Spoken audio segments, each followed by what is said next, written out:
ఎందుకు నా జీవితంలో ఇన్ని బాధలు వస్తున్నాయి? Praise Lord. మన జీవితంలో కొన్నిసార్లు ఇలా అనిపిస్తుంది కదండి, నేను ప్రార్థిస్తున్నాను, నేను నమ్ముతున్నాను, అయినా నా జీవితంలో ఎందుకు ఇన్ని బాధలు వస్తున్నాయి? అలాంటప్పుడు మనకు అనిపిస్తుంది కదా, ఎందుకు నా జీవితంలో దేవుడు నన్ను అణచివేయడానిక, నన్ను బలహీనపరచడానిక ఇన్ని శ్రమలు దేవుడు నాకు నా జీవితంలో అనుమతిస్తున్నాడని చెప్పి.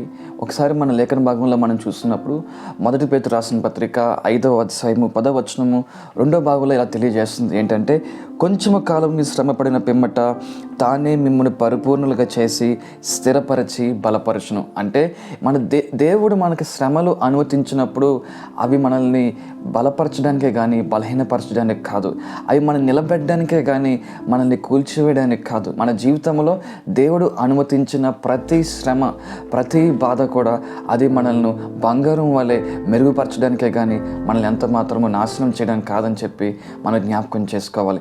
సిలువ పైన యేసుక్రీస్తు ప్రభు పడిన బాధల తర్వాత, శ్రమల తర్వాతే గొప్ప ఘన విజయాన్ని మనం చూస్తున్నాం.